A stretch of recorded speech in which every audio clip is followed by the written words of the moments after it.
Welcome back to another episode of the Process and Automation podcast with the Automation guys. We have recently asked our podcast audience and Clubhouse members what questions they have for us on the topic of process, AI, RPA, and intelligent automation. And thanks a lot to all of you for sending them in. Arno and I have picked 5 of your questions, and we will go through them now and find answers to them. So let's get started.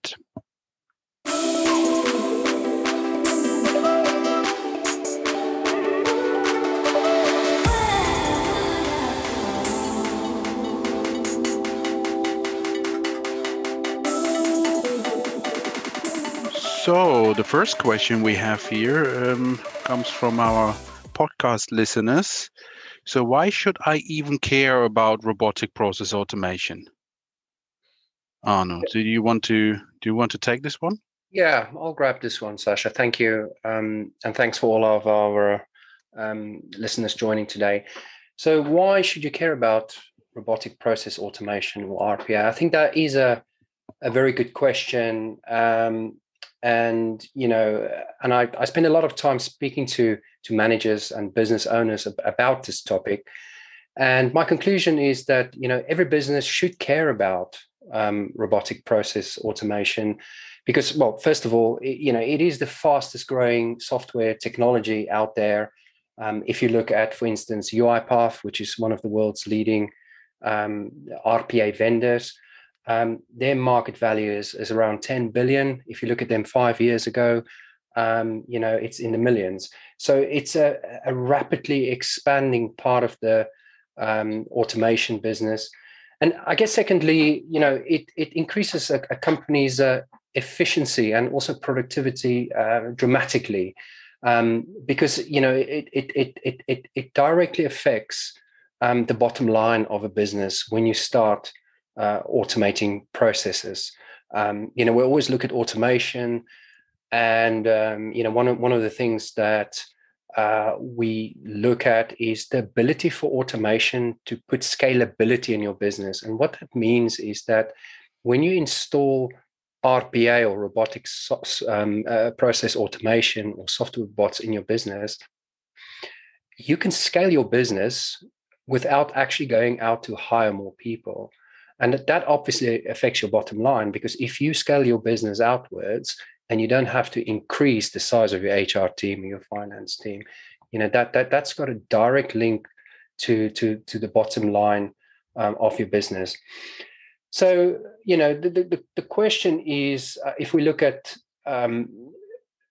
RPA and how to implement it, how do we do it? And I think, if you look at people working inside a business, we believe that everybody should do only meaningful work.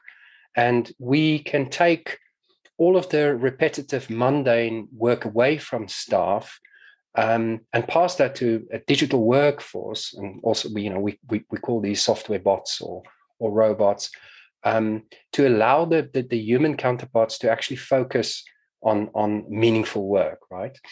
And like normal workers, digital workers, is like a new team member, and you can train them to do tasks and activities in different software applications. They can do these as part of a process.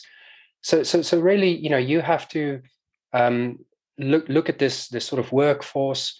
And train this workforce, and by training I mean you use a sort of a software to configure your robotic sequences.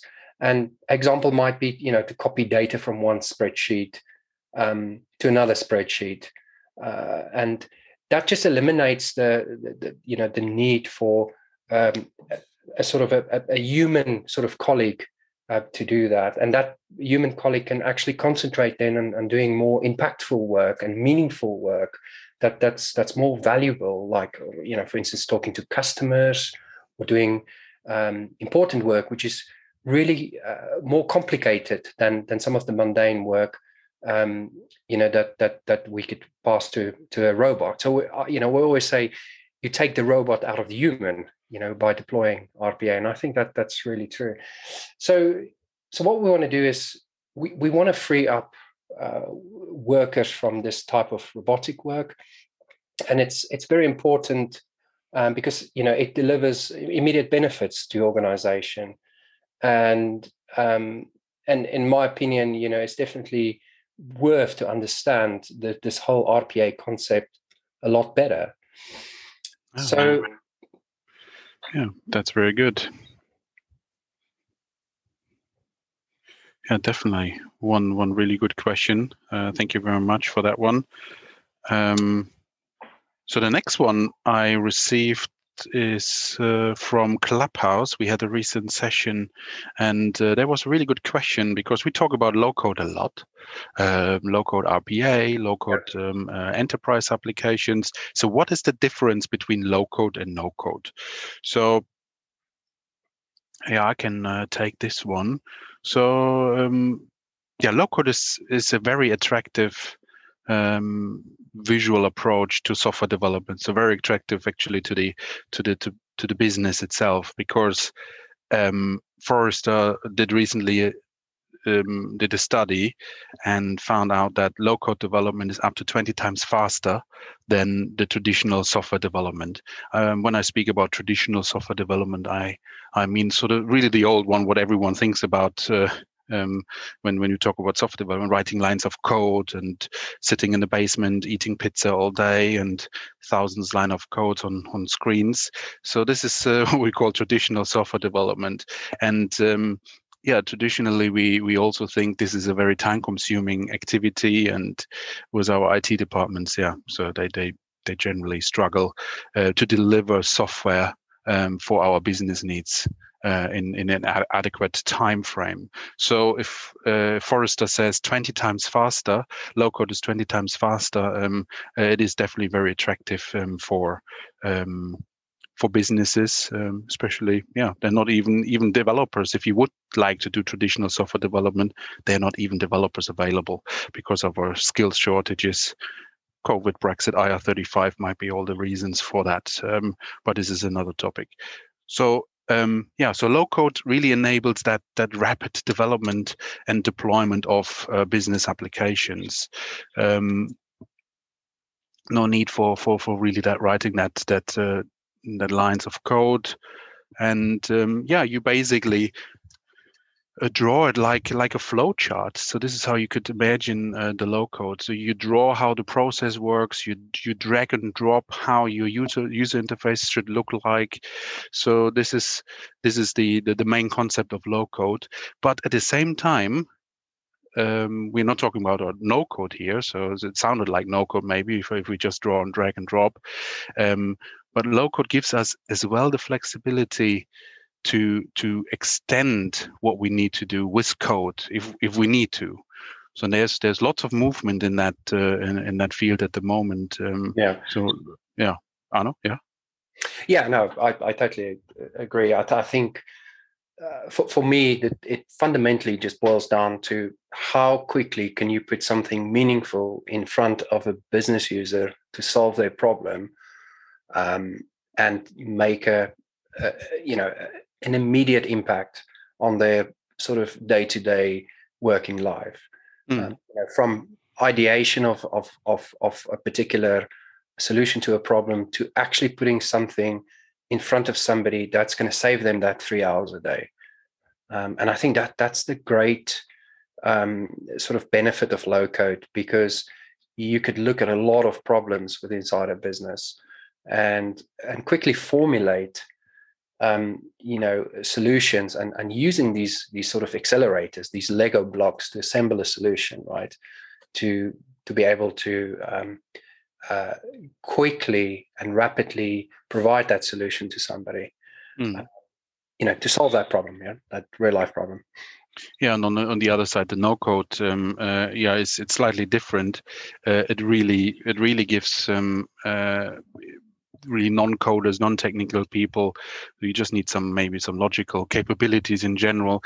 Yeah, the ability to put all these business applications together fast, but you are more confined in what you can do. So there's a more structured approach, how you can do a user interface, how you can do certain steps in the process, because you're not writing code, so you have to take the modules as they are, as they come, like the Lego bricks you mentioned. You only have them, you only can use what is available in Lego, so you can build lots of things with it, but you can't suddenly do something completely different with that Lego brick. Yeah.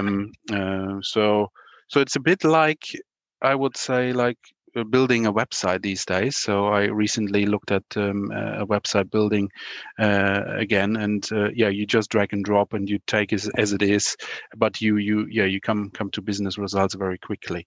So there's a need for both, I guess, and could be a good starting point for lots of business to look at just no code, and then later on maybe evolve into low code if there's more capability in the business. On the other side, the vendors are working actually very hard on producing more and more of these Lego bricks for us. So further down the line, even with no code, we get further and further and further, so that every business, small business, enterprise and department can develop apps really, really fast. So I've got a question for you, and this might be the sixth question. I know we've only want to cover 5. Okay. This is the end of traditional development. And where do you see? Because I think people listening to this podcast might be thinking, "Well, this is too good to be true." Yes. Is this the end of, JavaScript and CSS and C#, C++? I mean, what's your view? I think to a certain extent, yes, because as I mentioned this was the website.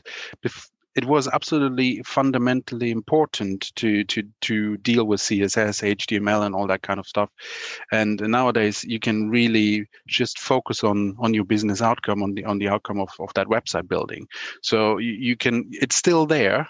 It is hidden from you. You can interact with it, but the need for it gets, it's less important. So if someone has built their career on being a style sheet guru, yes, there might be a requirement. If we are not getting to the point we want to get with the no-code capabilities or low-code capabilities, then we have to bring these experts in, and then they will be quite expensive, and they're very specialized. But generally, some of the skills we currently have, they will sort of become a commodity, and so they will be abstracted. Even when we look at the AI kind of stuff, now we have low-code AI, low-code, no-code AI, that kind of stuff we can use straight away out of the box. So some of that skill set is indeed not required anymore going forward. I think if I sort of may answer my own question as well. Yes. In my opinion, I think it's just the shift of balance between where you should spend your time and what type of tools you use to solve problems. So in my mind, it seems silly to crack open, Objective C++ to solve a problem, a business problem that you want to take to market very quickly. So you need a tool that you could rapidly deploy a solution without actually going into that code interface, because it's simply not the right fit for the profile of the picture or the profile of the problem that you want to solve. Yeah, exactly. And that being said, sometimes it is necessary to go into lower level coding and perhaps create that interface, the API interface, to do something quite specific. But it's almost that shift in percentages where I'm seeing that more and more as low code becomes mainstream, rather people reaching to these traditional coding techniques, sort of 60% or 70% of business application development that we certainly get involved with is low code. The remaining is still traditional development, but it's the right amount, to solve specific problems that's perhaps outside the reach of low code, and that is something that you need to break into, conventional coding, right? Yeah, and it takes a lot of convincing, I guess, on the more traditional side. So we indeed compete with traditional developers when it comes to projects. So if we suggest a low-code approach, we really have to convince the IT director to make that shift, and that they when you bring that kind of stuff in, you have to really balance on the people side as well, because they will get really unhappy if you do the drag and drop programming suddenly, and they are not really required anymore. But I think that's how it is, really. Things are moving forward. So what's this deal with this concept of a citizen developer then? Yeah, so that basically means, we give the power to sort of everyone in the business, or pretty much everyone who wants to build an app, to build an app. And this is quite exciting. So whatever problem they see, whatever the idea they have to improve their business in their department, they then have the power to do it.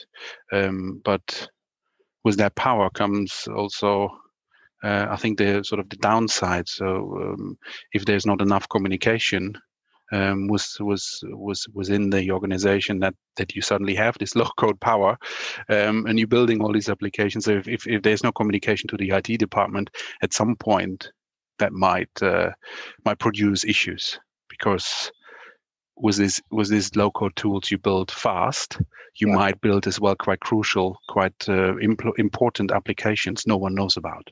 Yeah, like strategic things. Exactly. And I guess there's a degree of sort of governance that needs to be thought about when you roll these types of applications out. Indeed, yeah. So that's absolutely key there for large scale things. So if it's just a pilot implementation and they really want to try something out, not so important. But as soon as it becomes, as you say, strategic, absolutely key. Otherwise, the low-code journey is over sooner than you think. Well, I highly doubt that. I think low-code is here to stay. I think it's becoming more popular. I think even hardened developers that we encounter on a day-to-day basis is starting to realize.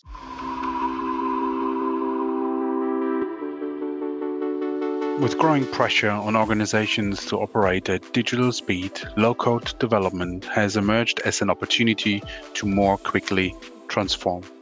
How do you know if it's right for you? So if you're forced to accelerate operations, improve the customer experience due to continually evolving expectations, visit our website, theautomationguys.net, and download our low-code guide and learn all about the secret of low-code success.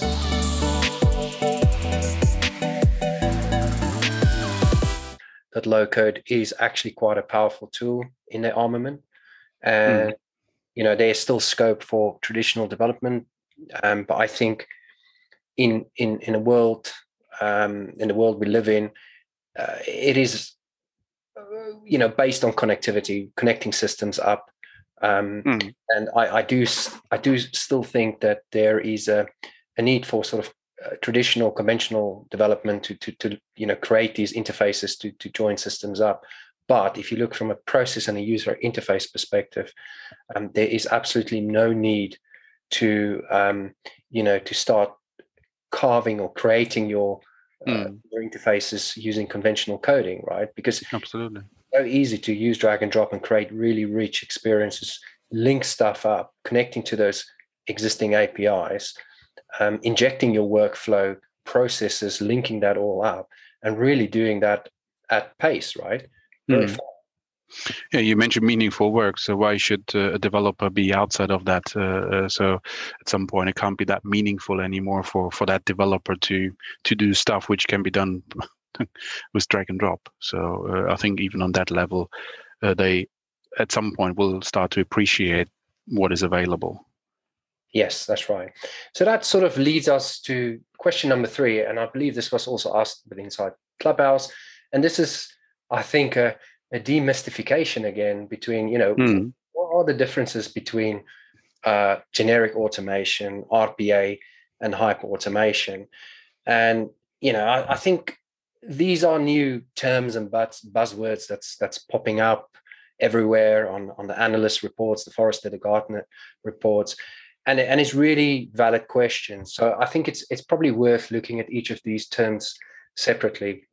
So, if we start with automation and look at the term automation on its own, I personally would say it's generally speaking performing tasks that were previously required by humans, that's done without human intervention. So repetitive type things, where we can do something, there's no human intervention involved, and that's that's basically what we see as automation. And I think if we look back at the industrial revolution in the 18th and the 19th century, we transfer more and more of these tasks, from people to machines, and it's no different in the automation world we're living today. But obviously, it's not in an industrial scene; it's more in a kind of a business settings. So, and in a nutshell, I think that's a good analogy. So now that we've looked at what automation is, let's look at the next one in the question. What is robotic process automation, or in short, RPA? So, in my view, RPA focus really on a set of standardized, rules-based and repetitive processes that typically have a high volume of work. So it means that human activities are taken over by so-called software robots or bots, and these bots can be basically used 24 hours a day, 7 days a week within your business. So RPA is really just a means to train a software bot to do these repetitive things. And then finally, the last question with inside, this whole looking at the difference between automation RPA and hyper automation is really, what is hyper automation? And I think hyper automation goes a bit further, where it combines machine learning, with intelligent business process automation suites, or your traditional IBPMS, RPA, and process mining, and also other progressive automation tools. Bringing more intelligence into this whole mix means that robotic process automation can now fully automate very complicated business processes. So we could achieve close to full end-to-end automation capabilities. So hyperautomation is particularly successful when all of your production, service, and business processes are viewed holistically, and coordinated with each other. And that's a very huge potential for your business when you do the implementations correctly. And you should never forget that you also need to manage the change within inside your organization, as when you install all of these automations within inside your business, there is ultimately going to be an impact to how humans work going forward, and what sort of work we will do with inside a business surroundings or business setting. Yeah, indeed. Yeah, so it can be quite scary. So if you talk about robots, people have very quickly this Terminator or these other things in their mind, and they think, oh damn, what is coming there? So effectively, you would destroy an impactful project if you don't invite all the people beforehand. Yes. Yeah, indeed. So the next question we received: can RPA in conjunction with AI be the solution for previously inefficient processes? I think that's a good question. So looking at inefficient processes, and can RPA with AI help? I think it's more sort of a general question and an answer. Yeah. So you could say yes and no, because it really depends on lots of things. So the first question here should be really, where do the inefficiencies really come from? So if so you probably heard about the phrase, if you take an inefficient process and you automate it, you have an automated inefficient process. So that's sort of the same kind of stuff we first have to uncover. So there could be lots of reasons why a process is inefficient, or maybe technology is not even the answer to it. I think that's very important to remember. Although we love to do implementations, very often the improvements can actually be outside of technology. So yeah, the reasons for an inefficient process could be actually quite diverse. So we have seen generally that responsibilities are not really clear within the process. So if you look at automation, at some point the responsibilities are sort of blurring a little bit because everything is done by processes, but in general, yeah, you could have lots of inefficiencies because of people are not working very well with each other on a normal level. Maybe some information is missing for let this process to run efficient as possible. Documents are missing, data is missing, and generally, all these errors which can happen in a process. So there could be this level of inefficiencies. So I would say, once you have tackled these or you identified these inefficiencies, I think you should look at. We would identify these inefficiencies as well with process mining. We covered that in a couple of podcasts and Clubhouse discussions earlier. So that could actually uncover a lot of these inefficiencies if you're not really sure where they are. So, but generally speaking, if you know the inefficiencies, RPA and AI not necessarily are sort of the magic pill, isn't it? So you still have to then go back to the drawing board and really understand that process. How do you really want the process to work? And then make these changes potentially with RPA, and maybe bring in AI to identify a few things automatically, read contacts, read documents, read contact data out of emails, all that kind of stuff. So when you redesigning your process, maybe these technologies are the right thing. I would definitely address this kind of project was making small changes first to see if that RPA and AI can actually improve efficiency, and then if you see the results are actually as you expected or are better, then repeat that kind of cycle and scale from there. But out of just like that, I wouldn't say RPA or AI is the answer, but it can be the answer, and you have to test it in your environment. So I think it's more a case of evolution than revolution. Yes, yeah, absolutely. And I think part of the evolutionary journey is really to try out these technologies. First of all, understand what they're capable of. Try them out to solve high priority problems, and then really evolve it iteratively to embed it more inside your business, and also bring more progressive technologies into the frame.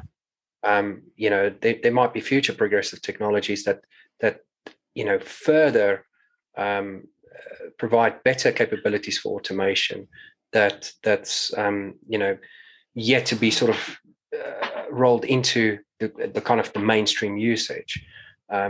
So I think there's never going to be a time where you can just, I guess, sit and design these things. I think you kind of need to get your hands dirty and try these things out and see what works. And I think as long as these technologies are meaningful, they provide business benefits, continue to do it, continue to pursue that goal, right? Absolutely. Yeah, I think this is the key thing. So I had a discussion recently as well. So what is the potential value we can get out of it? What is the value? What is the value? So this is the key thing. We are obviously we breathe all that stuff day in, day out. It's in our DNA. We absolutely fascinate about it, but it doesn't mean everyone is, as long as it doesn't really bring that tangible value and benefit. Yeah. So the next question is, we received this via one of our podcast listeners, and they wanted to know when we talk about digitalization of business processes within inside companies, what exactly is that about? It's a very interesting question. And digitalization of transformational processes within inside companies, in my view, has started in many businesses, but it's not yet completed, because I think it's ever evolving. It's something that doesn't have a endpoint, a particular endpoint. And in my view, I think you can look at digitalization from two angles. Both from within inside the internal mechanics of a business, or internal view of a business, and also externally. So internally, digitalizations is where organizations are developing IT structures that expand their network, their interfaces. They make data available, and they are reducing the cost of individual processes, by accelerating or further automating them. And then also from an external view, these are the disruptors in the market, the competitors in fintech, healthcare, HR tech, property tech. And these people are looking for new channels to engage with customers, and changing customer requirements by leveraging this digital digitalization of processes, right? All right. So that's I think this is on the agenda for most businesses for the next coming years. It always, over the last years, always has been on the agenda, and it will never go away, as you say. So it never has really an endpoint. And so. Yes, exactly. And I think that's the external facing part of it, where, it is trying new things, trying new methods, and internally, obviously, providing those data interfaces that you can connect to overlay, some of these progressive technologies to automate processes. Oh, great. Yeah, perfect. So I think this brings us to the end of our today's podcast. We have covered the questions from our podcast listeners and Clubhouse. So yeah, feel free to join us weekly on Clubhouse every Tuesday at 4, or submit your suggestions as you have done before. So it's fantastic to get so many questions coming in, and we are really keen on getting answers for you on all of them. So yeah, subscribe to our podcast, and thank you for listening. Unfortunately, that's it again with this episode of the Process and Automation podcast. If you liked this episode, please give us a 5-star rating, and don't forget to subscribe to this podcast so you don't miss any upcoming episode. We hope you will tune in next time, and until then, let's automate it.